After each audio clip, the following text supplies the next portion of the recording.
ilaahay baa kaliya mahad leh maasadan waxa la yiraahdaa ama halku dhigeedu leeyahay nimcadu kula aaba maaha waxay ka hadlaysaa ummadu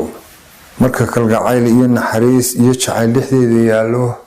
inay istaakuleen ogtahay oo istaageeris ogtahay maasadu waxay dul istaagaysaa in keena ladani keena liita taageero taakuleeyo dhexdeena aynu isku naxariisano waxay leedahay ayaamuhu waa wareegto adduunyadu waa harguura irmaankeedii iyo ladnaanta aadmigu laba goor ma haysto faqrigu abtirsiima maaha haddaad amin xoola hayso nimcadu kula aaba maaha miskiinka awood dareeyey itaalkiiyo haynta liita ayaankiiyo maalmihiisu berriba way iman karaane adduunyo qofkaad ku dhaanto duruuf yaagtaada keentay ha noqon ma arxamo bakhayla ku dhaafayo oomanaanta ku dayrayo arag yaraanta ku diidayo uurmadhnaanta lahaw daymada islaamka lahaw damqashada ogaalka ka daa urugada waxyeelka ka daa digashiya ilaaqda ka daa afxumada saboolka markuu aqalkaagu buuxo haddii ereygaa waxgooyo markay hayntaa isgaadho haddii dadba kuu istaago markii anfacaa samaado haddii amarkaa fulaayo oo aad tahay ruux axsaan leh baldaalaca ubadka jaarka agoontiyo maxasta baahan baldaalaca ogadooda siduu aradkuuga muuqdo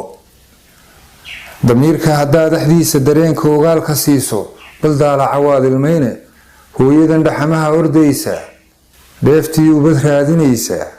alleylka madow gudaysa dhibtiyo abasada sharkiisa saqdhexe ugu ooli weyday oogii subaxii jarmaadka qoraxda ka istaagi weyday markay amin dooni weydo agnaanku dareemi waayo tukaan waxamaahin waayo uurkiyo qalbiguun ka oyda baleeg danyarahaas qoobay xishoodkuna aamusiiyey ishooduna kula hadlayso rabbina idin wada abuuray haddana idin wada arkaayo baleeg adigana ladnaantu siday tale kaaga awday siday runta kaaga ooday siday ehel kaaga goysay siday arxan kaaga maydhay maxaad xashilin u baahan intaad kala gacan adeegtay midaana jar laga helaynin abaal duni kuugu haynin ogeyn waayaha casuunti adduun dharginlaa addoomo adduun dhaqmilaa ayaamo adduun dhalilaa adduunyo israafka maxaad ku dhiibtay maalkubay imtixaamid weeye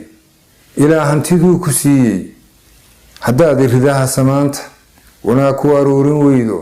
hayaadkana raaci weydo xaqana ku iftiimin weydo nabadda ku aslaaxin weydo ujeeddo san yeelan weydo wuxuu nafla kaaga aayo rabbina ajar kaaga yeelo haddaad u adeegsan weydo oo aad saka bixi ilowdo amaba sadaqada ilduufto dharaan adag baa dambaysa naftuna waa kugu ammaano dardaaranka ila xirkiisa waxaan taladii ku ooday cafiska noqon ruux awooda xumaha noqon ruuxi laawa qofkaad uurkaba ku hayso ilaahay dartii u saamax qulubta ka saar addoonka maruun kugu dhibay adduunka ifkana khayr sii shaqayso